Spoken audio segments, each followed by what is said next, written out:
Hello, hello 6M, how are you all? Hope so you all are fine. So today I'm going to discuss about H.D. Thoreau's Brute Navels, which has been taken from a volume called Walden.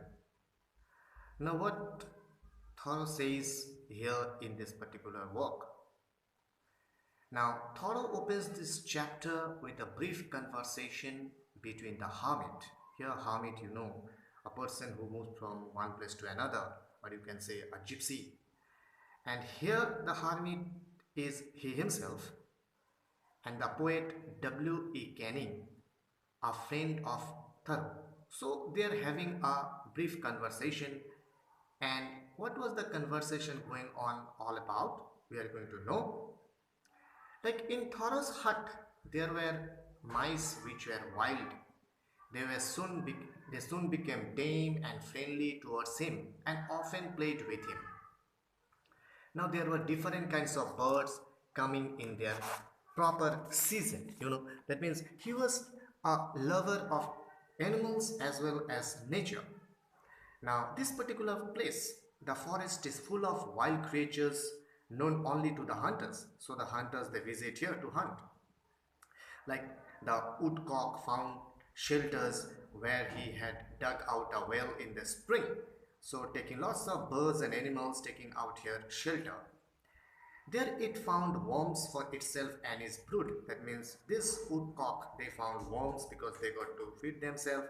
So they stay out there.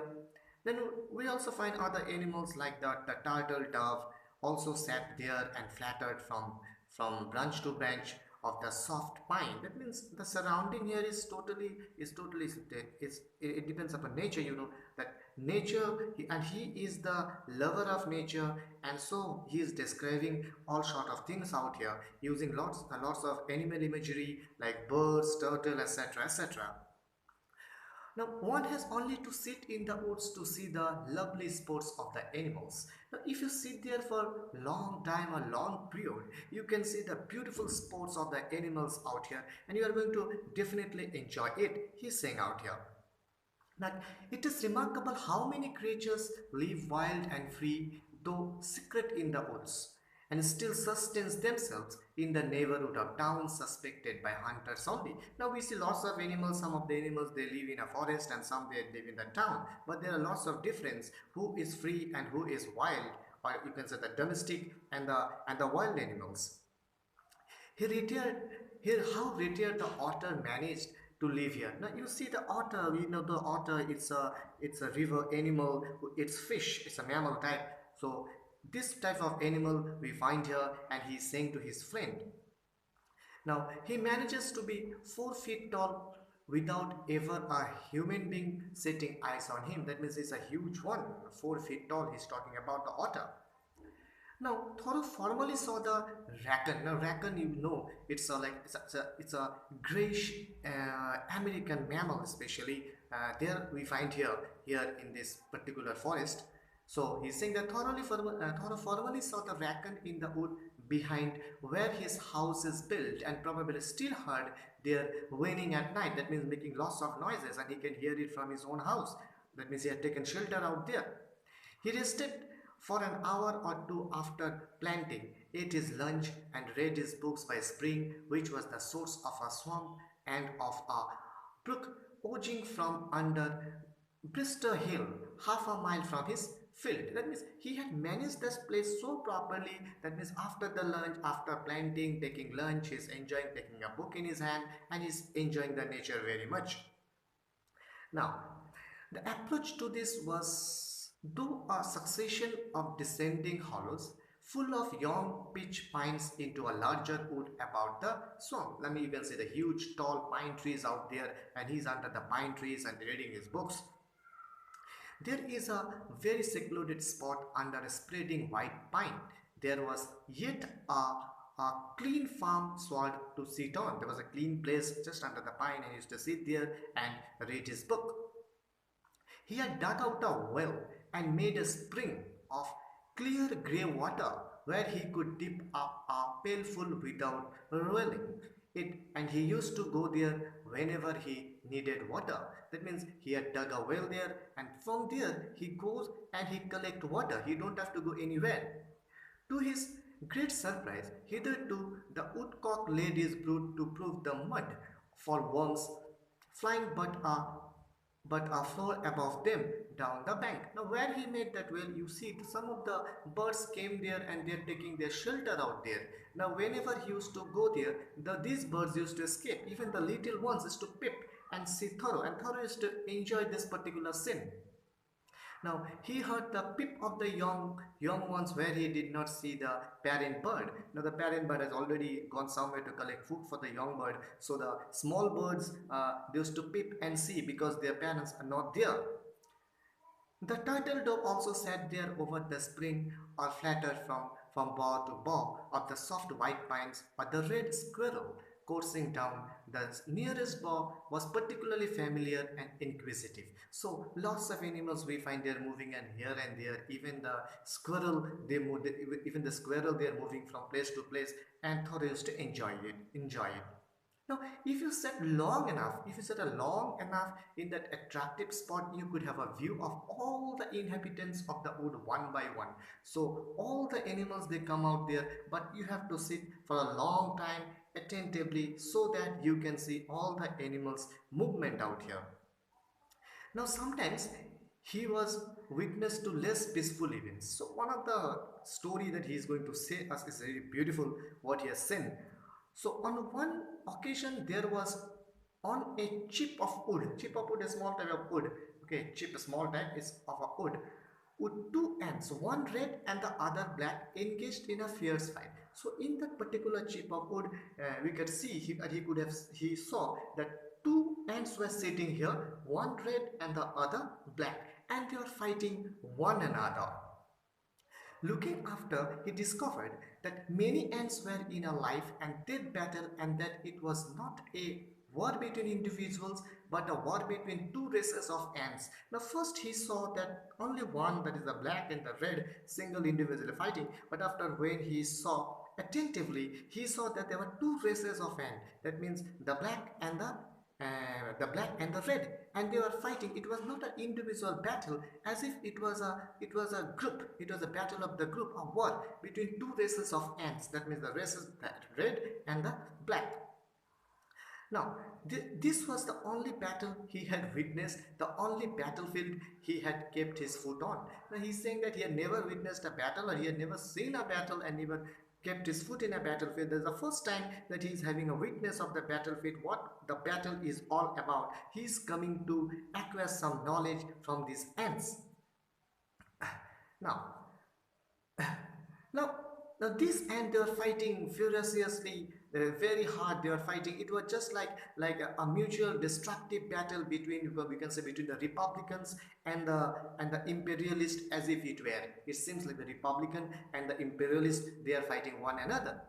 Now their battle cry. Now they also gave a battle cry as said by him. The battle cry was conquer or die. That means do or die. That was their battle cry. Then there was a long and hurrying battles between two ants. So he minutely observed two particular ants who were fighting furiously, or you can say one red and one black, which lasted for several hours. These two ants, they were fighting and fighting and fighting, and it lasted for many hours, and he was observing it. This naturally set Thoreau thinking about the war in mythology. Now, that has set his mind to the war of mythology and history, about the various wars, starting from the, you can say, the Trojan War, which was a 10 years war, to the Napoleonic and the Europeans war, and also the American War of Independence. So he is thinking about all this war by seeing this particular war between the ants.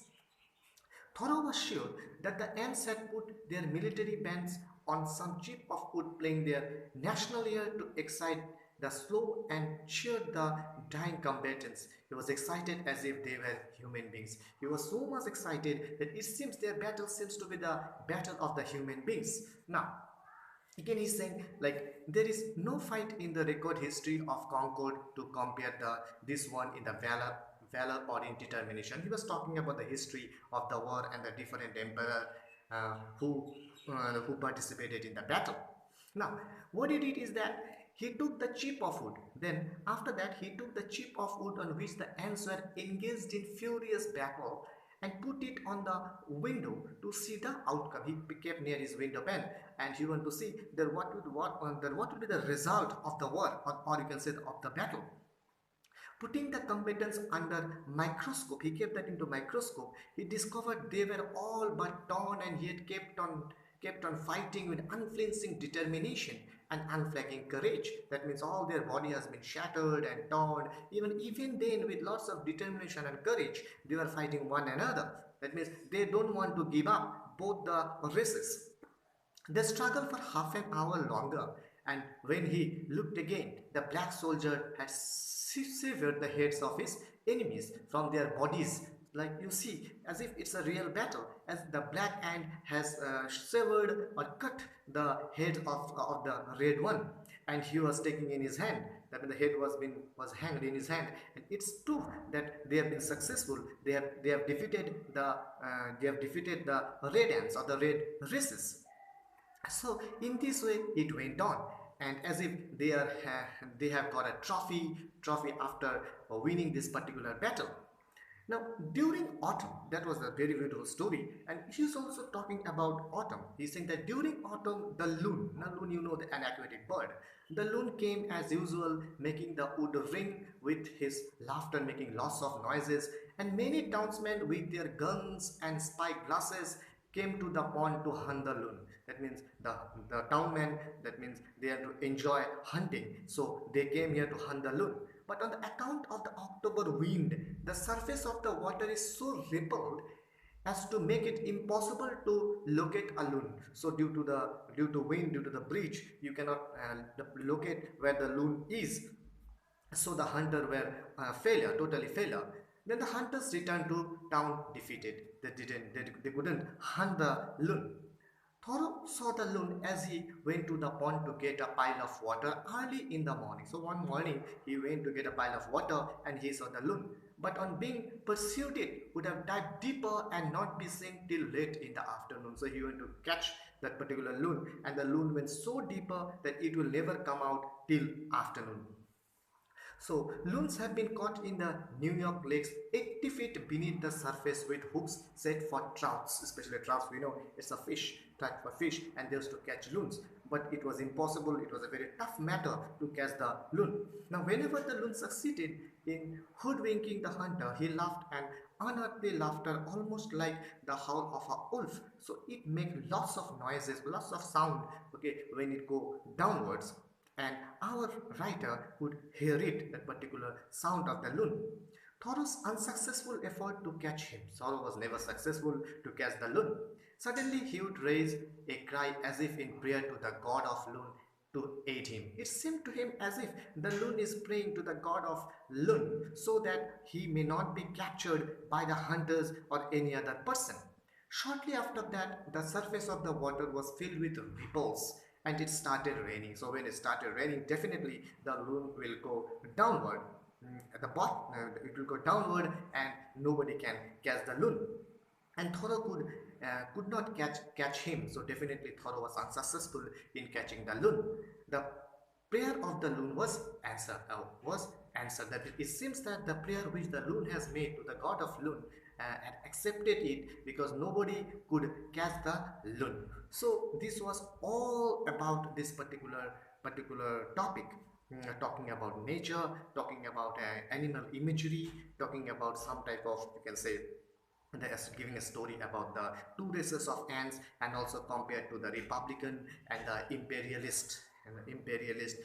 They also talked about the American War of Independence. Now these are the symbols, giving a very symbolic significance of this particular topic. So it's very easy to understand, I think. So it was very much easy. I think it has been clear to you.